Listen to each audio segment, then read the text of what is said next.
Is there any mistakes you've seen companies that are making that transition from a startup to a legitimate major company in regards to having two equally yoked founders in how they run those different things?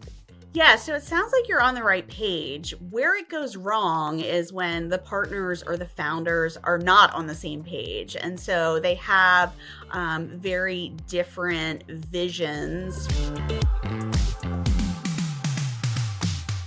Hey everyone, welcome back to the Ground Up Podcast. Thank you so much for being here. My name is Matt Walton, and my other host, Matt Huber, is over with us today. And we have a great guest today, guys. We're excited to talk to her and learn more about her company and what she's doing for small businesses and big businesses as well. She is the managing director of HR AnswerBox. She runs an HR consulting and training company and firm with over 200 speakers, consultants, and trainers. They help a lot of small businesses who don't have the resources to bring in a whole HR team to have HR help. They also train bigger companies on how to do HR even better. So Amanda Haddaway, how are you today? I'm great. Thanks so much for having me on your podcast. Thank you so much for being here. We're excited to get to know more about you, because I have a quick question for you to start off here. I run a company with a few employees here, and most of them are women, and they bully me. So what would you suggest I get help with as far as the HR side goes? We're jumping right in, aren't we? Yeah, I need some help. I would say clear communication is key. So Okay. they need to understand where you're coming from. And perhaps if their communication approach is a little more aggressive than you would prefer, they need to know that. So open communication is the key to building a really great workplace culture and building professional relationships internally. Sometimes I feel like they communicate a little bit too much, so sometimes I feel like they can leave me alone a little bit. Thank you so much. I appreciate it. Matt, we're going to have a conversation with you about getting bullied, man. We got to set up a hotline for you. Right. Amanda, so, just to kind of let the audience know, Amanda is somebody that I've worked personally with in the past. I actually am a part of her consulting network. So, we work hand in hand. Amanda was actually the first outside employment coach I ever received coaching from as my kind of involvement into the leadership executive level roles in my career. And Amanda played a huge part in that. So Amanda, not speaking directly about me, but when you see other people that are making that jump into either entrepreneurship, they're trying to build a team, they're trying to learn from that, what's the biggest mistake you typically see people making that transition to being a bigger picture leader? Yeah, that can be a really tough shift. And what happens in most workplaces is we have a habit of promoting people because they're good at their jobs. They're not necessarily good at leading teams. So the typical scenario that plays out is we have this employee who is a star performer in their subject matter area. So let's say it's a salesperson. They're one of your top salespeople. And now we've decided as an organization, we want to promote them into a business development role, or we want them to be a sales team leader. Well, just because someone is good at selling and being a top salesperson doesn't necessarily translate into them being a good people leader. So a lot of times in the coaching that we do with these new leaders, we talk about how can you be more effective in this new role? What needs to shift in your mindset? What are the things that you need to be doing differently now that you're not single-handedly driving the sales for the organization? Instead, you're delegating that out to people on your team, and your role is really to kind of cultivate that team environment and encourage and coach the sales leaders that are the individual contributors. And it can be a big challenge. I sometimes joke that sometimes I feel like the coaching clients that are attracted to me are the ones who really are struggling with that transition. And sometimes it's a communication issue. Sometimes it's a delegation issue. Sometimes it's a time management issue. But my role as the coach is to really get to know that person and understand what drives them and how I can help them overcome those challenges. Do you think it's better if, when you identify that person, or maybe the sales leader, is it better to find somebody who is naturally a leader, or someone that you feel like you can coach into lead? Yeah, that's a really good question. And I think there's been a lot of research and discussion around, well, are leaders born with leadership skills or are they made leaders? And I kind of go back and forth on that. In the people that I've coached, sometimes it becomes very clear and apparent to me that someone is just a born leader. You can look back through their history, and even in middle school and high school, they were class president or they were leading clubs or they were the star athlete or something like that. But then other people that I've worked with, they really didn't get their first chance at leadership until they were in the workplace. And so I think you see kind of a mix of both of those. And I don't know that one is necessarily easier to coach than the other. I think the key for success in coaching someone is really finding out what their drive and motivation looks like and how we can help as coaches to get them on the right path so that they can be successful in that leadership role. So when I think of it, as I hear you talk about this, Amanda, I've always seen that within companies. I've been at companies where the best sales guy gets promoted to sales. And I've always kind of thought of it in the analogy of like, there's a reason why Magic Johnson and Larry Bird have never been great coaches, because they had a natural talent of the skill. They couldn't teach to people less talented. They just couldn't grasp somebody not just getting it the way they get it. So if you're a company and you're a leader and you're trying to find that next person you're promoting, is there something other than just knowing what their why is that you would say the average company should look at this person and say, this is the most important characteristic that maybe isn't just performance? Yeah, absolutely. And I've seen this play out a lot of times. We automatically assume that people want to be managers, and that's a false assumption. Not everyone wants to be a manager. And so we need to start by having that baseline conversation where we say to the person, hey, you're doing a really great job. This is what your career path could look like. Is this what you want to do? And it makes me think of an example from very early in my career when I worked in the IT industry. I was in HR still, but it was an IT company. And we had kind of two career paths that people could choose. They could become a team leader or they could become an IT subject matter expert in their particular part of IT expertise. And if they went the subject matter expert route, they usually weren't supervising people. Instead, they were the expert in the field doing a scope of work. If instead the person wanted to move into that management role, they obviously had the opportunity to do so, but it was almost like a choose your own adventure where they could pick what aligned best with them. So take us back a little bit here, Amanda, to 10-year-old Amanda, to middle school Amanda, high school Amanda, that got you on this path over here. So just tell us a little bit about what 10-year-old Amanda was like. Not much different than 47-year-old Amanda. However, at that point in time, I wanted to be an actress and or president. And now I know that the two are pretty much the same.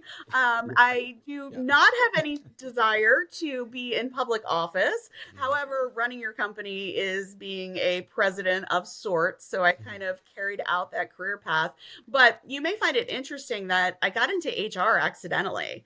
This was not the plan at all. And so I was a little older than 10. I was in college at that point in time, but I fell into it. So I mentioned that I started my career working for an IT company, and I had interned with them while I was a college student. And during my internship, I actually worked in their procurement department, which had nothing to do with my undergraduate degree. My undergraduate degree is actually in public relations.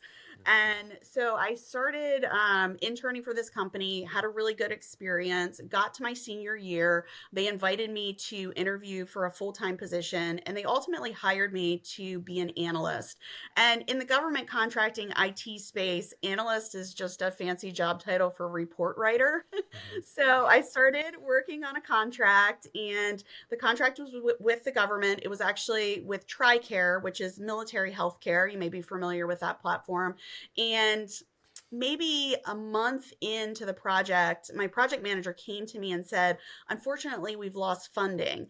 Well, I know now that that's something that happens a lot in the government contracting space. But as someone in her early 20s who had a rent payment and a car payment and an insurance payment, it was definitely jarring to find out that I wasn't going to be working on this project. Luckily, I wasn't laid off. I was given an opportunity to find something else internally in the company. The company was about 1,200 employees at that point in time. And so I had some opportunities to move around internally. And the first position that I got in HR was actually in recruiting. So I started out recruiting, supporting a contract that was in Montgomery County, Maryland, supporting the National Institutes of Health and also the FDA. Wow. So that recruiting experience, I guess that gave you some sales experience also at the same time. It did, yeah. So recruiting is a little bit of an outlier in the HR space in that it's definitely more of a sales and marketing role than some of the more traditional HR functions. And throughout my career, I've always loved sales and business development. And so I think it's just in my blood. My dad was a very accomplished salesperson. In fact, he was recognized by his company at one point in time as being the top salesman in all of North America. Wow. Yeah. So we talk a lot about this as both Matt and I are parents. Tell us a little bit about the parenting style that your parents had with you as a kid. As we talked about who you were then and kind of your aspirations of who you were, you talked about how it sounds like very successful your father was. Talk about what was their parenting style with you to kind of help you evolve to be who you are today. Yeah, so first of all, my parents are awesome. And I'm an only child. So there was a lot of focus right here.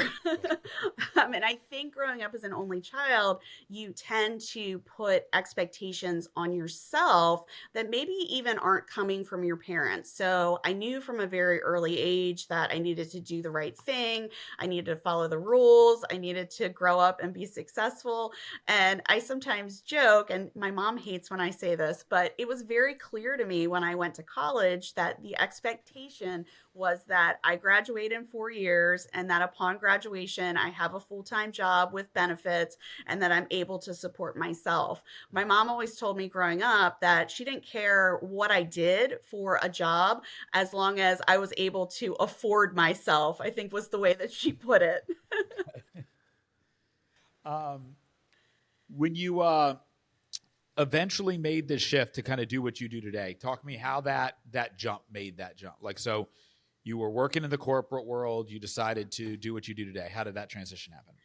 Yeah, so I actually left the IT company and went to work for my dad. And I worked for my dad for 11 years. So he owned a construction equipment dealership, and we had 5 locations throughout Maryland and Delaware. He was super successful, owned the company for over 20 years. And as a family, we decided that we were going to sell that business. Although I really enjoyed working there, I didn't have a desire to take over that business. I was handling HR and marketing for the company. I really liked my role, but I didn't want to take over the whole operations. And also, too, I wanted my dad to be able to enjoy the fruits of his labor. And so, we decided as a family that we would sell the business. And so I kind of knew that I was going to need to do something else. Well, if you've ever been involved with any mergers and acquisitions, you may know that they sometimes take way longer than anyone would ever expect. And so I started this plan in motion that I was going to go out on my own and launch HR Answer Box. And I did that January of 2016. I kind of started the process in December, but our official launch was January 2016. And the company hadn't sold yet. And so they actually became my first client. So I continued to support them. And then almost 2 years later, the sale finally closed. And then I ultimately transitioned out. But it was really nice to have a little bit of a runway to have my dad's company as my first client and then use that time to build up my own book of business. So, in January, we'll be going into our 9th year, which is totally crazy. Wow. So tell me a little about your process when you get a new client in. How do you, get them in there, understand what's going on in their business, and then how do you help them throughout their process?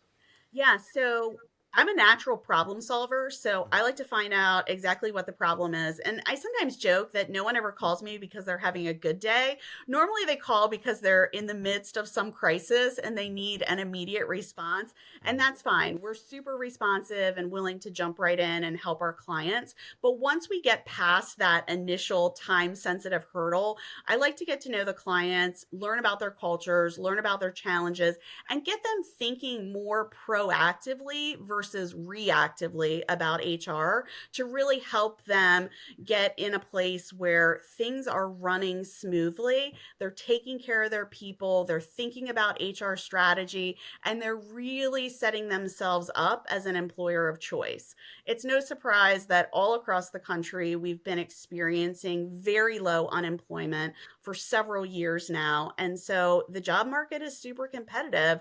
And that's probably going to continue into the foreseeable future because we just don't have enough people working in this country, coupled with the fact that baby boomers are at or nearing retirement age, and we don't have enough people coming up to fill those spots. Let me ask you this question, Amanda. So as I've started venturing into doing my own coaching, right? And at one point I was coached by great people like yourself, and now I'm starting inside of your organization.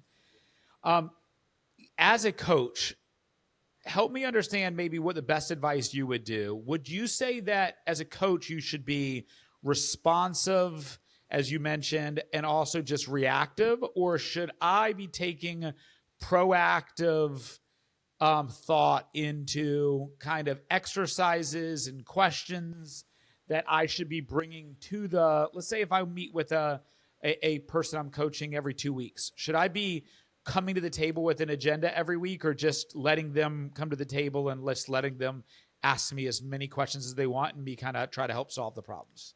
Yeah, that's a really good question. And so my style is definitely participative and driven by the person that I'm coaching. And so there's kind of a distinction that needs to be made between consulting and coaching. When I'm hired as a consultant, my clients want me to solve problems for them. When I'm hired as a coach, my role is to empower the person who's being coached to solve their own problems. And so a lot of times the agenda is driven by the person being coached to let me as the coach know what their top of mind challenges are since we last spoke. Now, sometimes with coaching, as you know, Matt, I'm hired by the company. And so the company is driving what needs to be accomplished with the person that I'm coaching. And so we can create a larger framework around the topics that we're going to discuss, but I really try to let the person being coached be the leader on those conversations. So when should somebody hire you as a consultant versus hiring you as a coach? What do you see the differences on those? Yeah, so with being hired as a consultant, we're coming in and we're solving problems. We're setting the company up for success by defining their strategy, working with them on their workplace culture, resolving employee relations situations, doing some training for them. Those are very like tactical, in the moment problems that we're trying to solve. Coaching is often a longer term relationship where we're really trying to grow and develop that person. I mostly work with leaders, so it's, growing and developing that person into either a new leadership role or preparing them for an advanced leadership role. So you brought up culture a little bit, helping people with that. Can you tell me some of the ways that you help out to build culture within these companies? Because as me as a business owner, what I want to do is I want to create an environment that people want to work for me, not because they need a paycheck. I mean, that obviously is a big reason why, but they actually want to work for you. So can you give me some coaching on how you would build a good culture within your company? Yeah, so one of the things that we do when we're hired by an organization to help them figure out what their culture is and where they want it to be, we do an assessment. And so we have a tool called the Culture Canvas. And really, it's just kind of an assessment of where's your culture today and where do you want it to be going forward. And so we look at those foundational pieces. Do you have a mission, vision, values, and goals? And if so, what are they? And if I walk down the hall, even if it's a, virtual hallway, and ask your employees, can they articulate the same messaging that you're saying? And if they can't, why not? Because that would be a disconnect in your culture. And then we look at some of the data points. What's your turnover? What's your retention look like? Are there areas where there can be some improvement? We're big into doing employee engagement surveys and asking employees directly, what do you like? What don't you like? And where are the areas that this organization can improve? And then we take all of that information and figure out how can we help this client do a better job. In some cases, the client's already doing a pretty good job, but they just want to amp it up a little bit more to be even more successful. And like I said, with the job market being so competitive, when we have good people working for us, it's really crucial that we retain them as long as we can. Unfortunately, there's a lot of mobility right now. And so the Department of Labor data suggests that people are really only staying in jobs 18 to 24 months. And when you think about when you hire a new employee, it sometimes takes 6 months to get them up to speed. So, subtract 6 months from 18 months, you're down to 12 months. You're only getting maybe 1 year out of a person. That doesn't seem that long, but how do we treat that person during that year? And when they leave, what do they say about us on the other side of their employment? Let me ask you this question, because we actually interviewed somebody else in the topic of culture. This guy was an executive recruiter. And one of the things he talked about is trying to help cultivate the culture. And one thing he said that I thought was very interesting, something I never considered, which is the culture for your employees is directly tied to the manager that they report to. So even though you might be a founder who has a very clear message and a very clear culture you're trying to create, that there could be a disconnect between your idea of what the culture is and your manager's idea of the culture. I might have a free-flowing opportunity, open door policy to where my manager that I have leading that team as a workhorse driver and drives their people into the ground. The experience that the employee is, their experience of the culture is that, not of what the founder is. How would a CEO or a founder or a company who has leadership in there, how would they kind of make sure that that is fed all the way down? Is this just how you promote, how you hire, and just making sure you're in touch with your leaders and how they're leading? Or is there other ways to do that? Yeah, so he's absolutely right. And this is a total soapbox issue for me. It comes down to accountability and training. So when you promote someone into a management role, you have to hold them accountable. So if I'm the CEO, I'm the president, I'm a senior leader in the organization, I need to make sure that the leaders reporting to me are doing what they need to do in order to cultivate and grow talent within the organization. People don't leave companies, they leave managers. And so as an HR person for the past 25 years, I've done a lot of exit interviews. And during the exit interviews, very, very rarely do people say, I hate this company. People don't hate the walls, the structure of the organization. But what they do say more often than not, when you ask them why they're leaving, it has to do with the relationship and the communication that they had with their direct manager. And so I've seen situations where employees said, I just couldn't get in touch with my manager. He or she was too busy to respond, or I didn't get the feedback that I needed. I didn't feel that this person cared about me or cared about my career. And so all of those things are the biggest driver of whether a person stays or goes. And that ties directly to your turnover rates. And on the flip side, your retention rates. Let me ask you this question too. So Matt and I, both of us kind of have our own individual things that we do. I do coaching and consulting over here. Matt does wholesaling over there.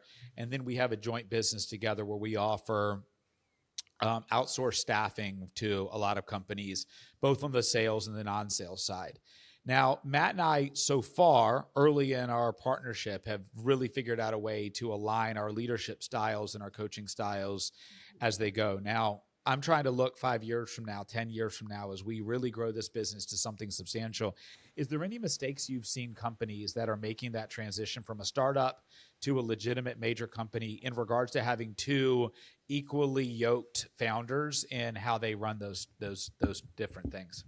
Yeah, so it sounds like you're on the right page. Where it goes wrong is when the partners or the founders are not on the same page. And so they have very different visions for where they want to see the company go. They have different goals in mind.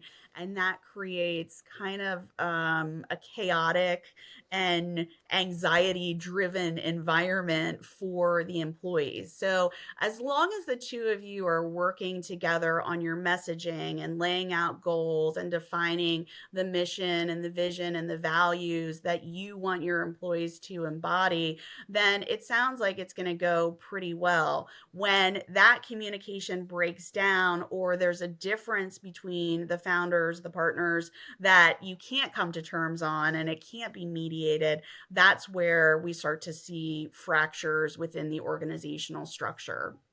So, and Matt, by the way, if you ever disagree with me, I'll just send your female employees to bully you and get you to go that way. All right, I'll just So, call Amanda and tell on you. Right. so that brings up a question of, you mentioned mediation in there. Is it important for two strong-minded leaders to have a in the middle mediator before there's a problem? Because it's always easy to go to a mediator when there is a problem, right? Because Right. probably by the time you do that, it's too late, right? It's like going to marriage counseling after you're ready to get a divorce, right? Is there like, would you advise companies while things are good to involve a level of a mediator, like just while things are good? And if they stay good, that's a fantastic thing.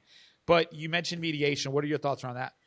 Yeah, so I don't know that that person would necessarily be a mediator, but I think there is a benefit and an advantage to having some type of business advisor that can help you think strategically about your growth and where you're going, and then making sure on the back end that you have all of the proper legal documentation, like partnership agreements, articles of incorporation, those types of things. So it might not be just one person. It might be a lawyer, an accountant, a business advisor, a financial advisor, kind of all coming together to be this almost like a board of advisors, advisory board type situation.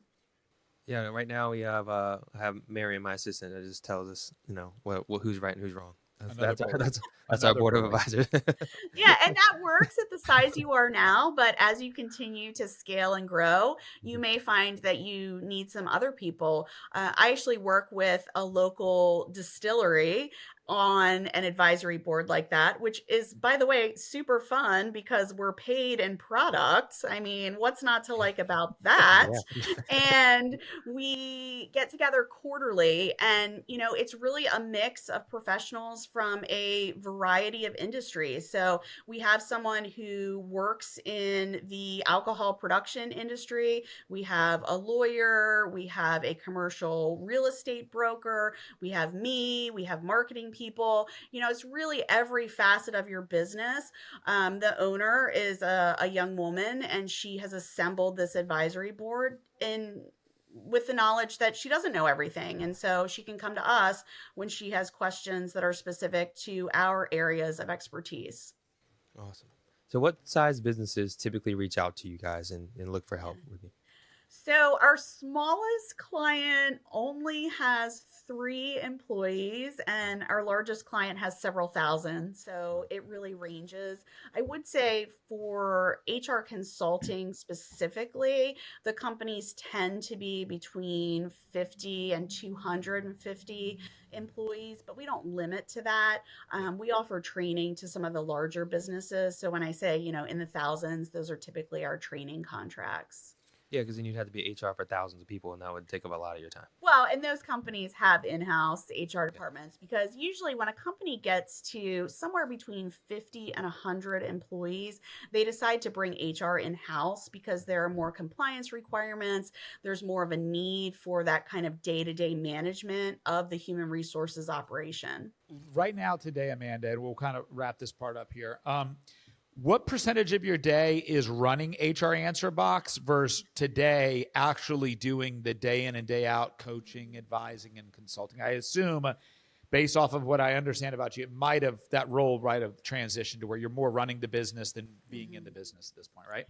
Yeah, you're absolutely right. So in January, as I mentioned, I acquired a company. And so my role has really shifted this past year. And now I'm spending the majority of my time running the business. I still have a core set of legacy clients that I work with directly, but I'm not adding any new direct clients to my book of business. Instead, I'm farming that work out to our network of consultants. And so percentage wise, I'd say about 70% of my time is now spent running the business and 30% is spent on direct client work. And if somebody wanted to be a consultant inside of your organization, what would you look for in somebody to be able to be that? Is it just a hand raiser, or are there certain qualifications and things they have to do to be able to do that? Yeah, so we have a process where we vet our candidates who are interested in joining the network. Right now, we're actually on a wait list. I want to be really strategic in our growth. And so I have a ton of really great people in the network already. I want to make sure that we're finding work for them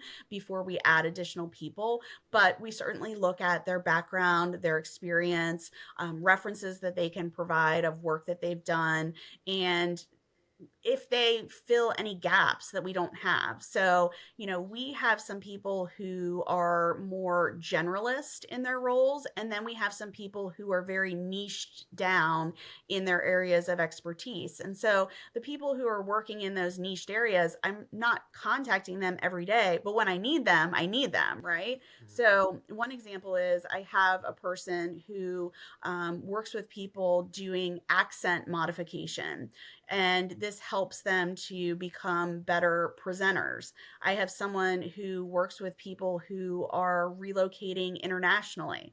I'm not getting that request every day, but when I get it, I know exactly who to go to. So the network is a mix of people that have very specific and particular expertise, and then a group of people that are more generalists. And if somebody is looking to hire you, someone's Yeah. looking to be a consultant, how do they get a hold of you? What do you need from them to make sure they can bring them Yeah, along? bring it on. Email Yeah. me at amanda@hranswerbox.com. And typically they just tell us what they need. And then I do the matchmaking behind the scenes. I reach out to people in our network who have the skill set required to do that work. And then it's our practice that we recommend usually 3 to 4 consultants to that client. And then the client ultimately gets to decide, because so much of the work that we do has a personality component to it. So I want to make sure that the client is comfortable in working with the consultants that we're putting forward, so they have an opportunity to meet with them, interview them, get to know them a little bit more, and then ultimately decide who they want to hire. Well, yeah, these ladies at my company need to watch out, because I'm about to make a phone call to you guys. So stop playing. Always happy to help.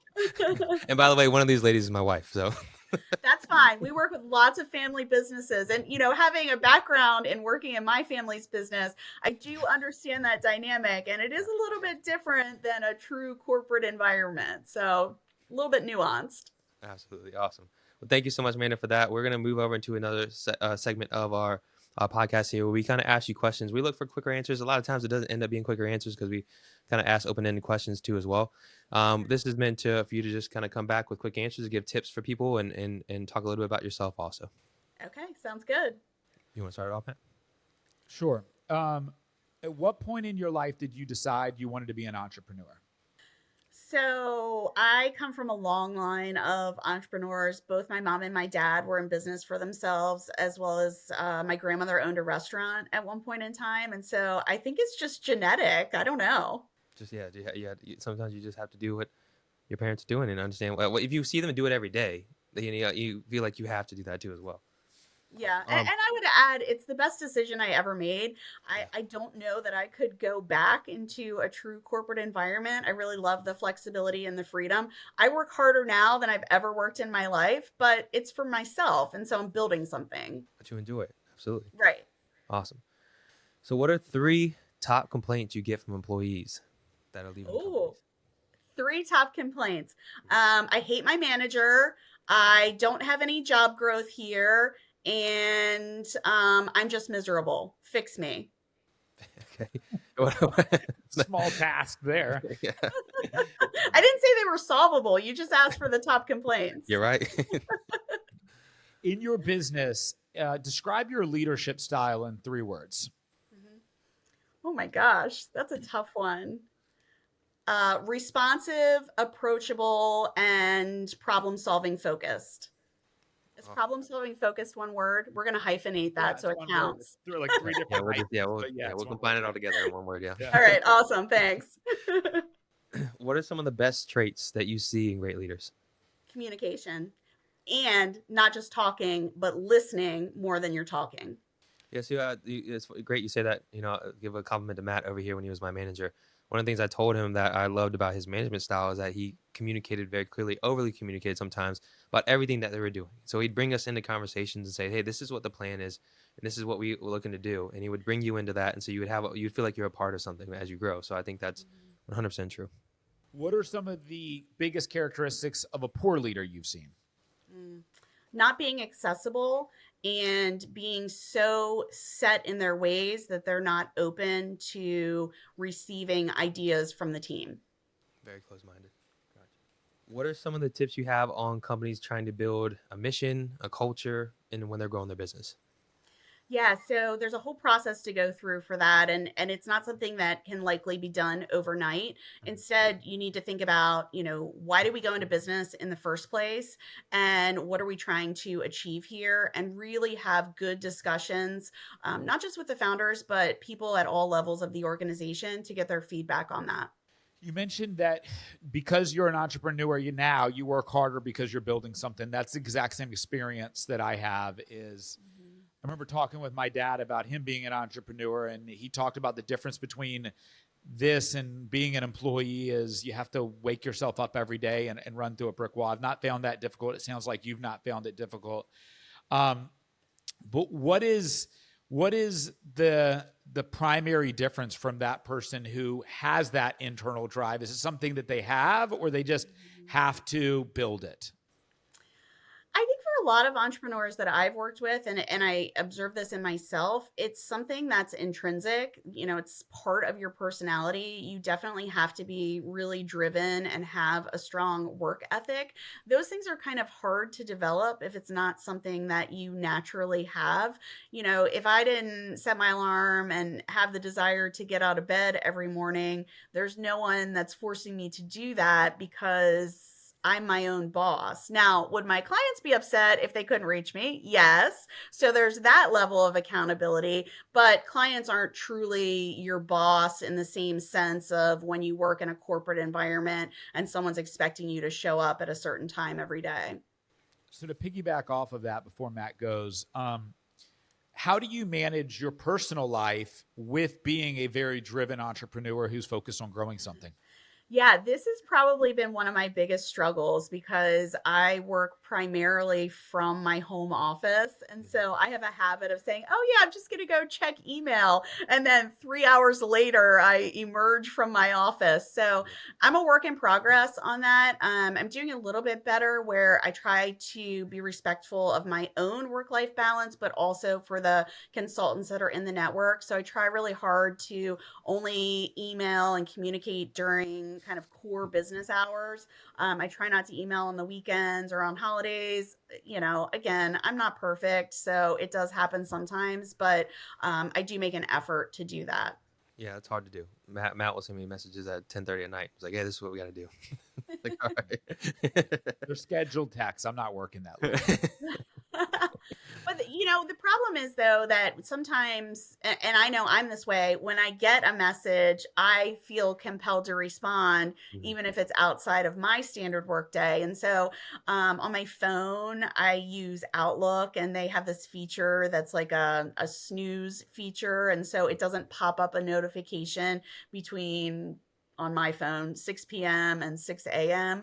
That doesn't mean I don't check in if I'm expecting something from a client, but that's kind of helped almost as a forcing function for me. I'm going to send you an email at 6:30 and see if you respond. Just to test. And if you respond, I'm going to say, no, don't do it. That's my new accountability, right? Yeah, Yep. for sure. So what are Um, some of the skills or knowledge that it's essential to be successful in your business and industry? Yeah, organization and staying up to date with ever changing employment laws. So, when I started in HR 25 years ago, there were only a handful of employment laws at the federal and state level. And now we have local jurisdictions passing laws. States are doing totally different things from each other. It's just a hot mess out there, and new laws are being passed every year. So, it's definitely a challenge to stay on top of all the compliance items. Absolutely.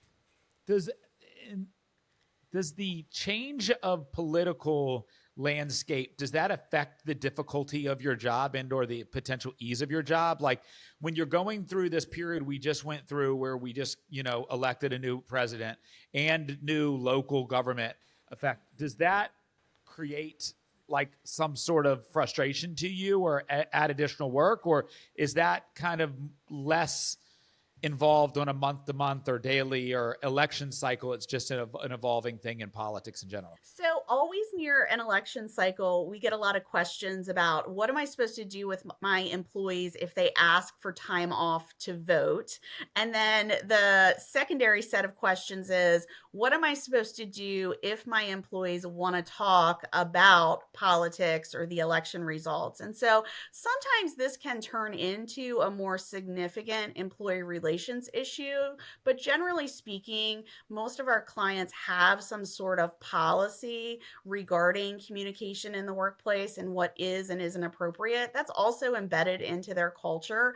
And so a lot of that helps to mitigate any problems that could come up. Gotcha. Yeah, it's probably a hard thing to do nowadays to really understand how to take care of the political talk within the office, and like everyone's at each other's throats if they're one way or another. So I would it's assume the answer is try to avoid it if you can, right? I mean, just why be choosing a side when you don't have to be in this landscape? Yeah, exactly. Because, even if you know your coworkers really well, you don't necessarily know how they vote, what their belief system is, etc. And so there are a lot of missteps that can happen if you start to share your own personal beliefs or you come out in favor or out against a particular candidate. So, to the extent possible, and if it doesn't relate to anything in the workplace or any of the terms and conditions of employment, it's best to just keep those conversations out of the office. gotcha. Okay, yeah, I bet that's the best way to go about it. Uh, what are your 1 year, 5 year, and 20 year goals? Oh my gosh. Well, 20 years easy. Hopefully retired by then. 1 year goal. So, with acquiring the company in January, we've really worked hard this year to implement systems and processes. And so next year's focus is really on marketing and growth. And I would say, that's not just a 1 year plan, that's going to continue into the next couple years, and even up to 5 years to really grow and scale this part of the business while still maintaining really good relationships and providing excellent customer service for all of our clients. All right, so we end every one of these podcasts with this simple question. It's just a simple question. At the end of the day, what do you want your legacy to be, Amanda? Oh gosh. Yeah, that's real simple, guys. Thanks. No problem. So, what I want my legacy to be is that people found me to be an honest, caring, and compassionate leader who cared about their best interest while still doing the right thing. Awesome. Awesome. Amanda, thank you so much for your time here with us today. Thank I've learned a you. lot. I definitely will take a lot from your conversations here and really think about when I need to hire an HR manager for sure. But I hope everyone that listens gets a lot from this as well. If you have any questions for Amanda, email her. If you want to look into hire her as a business consultant or HR consultant, please email her at amanda@hranswerbox.com. She has a website as well. It's just hranswerbox.com. Please reach out to her, guys. Subscribe to the channel if you liked what you listened today. Thank you so much for being here. Amanda, thank you so much for your time. Thank you so much. This was really fun. Thank you, Amanda. Thank you.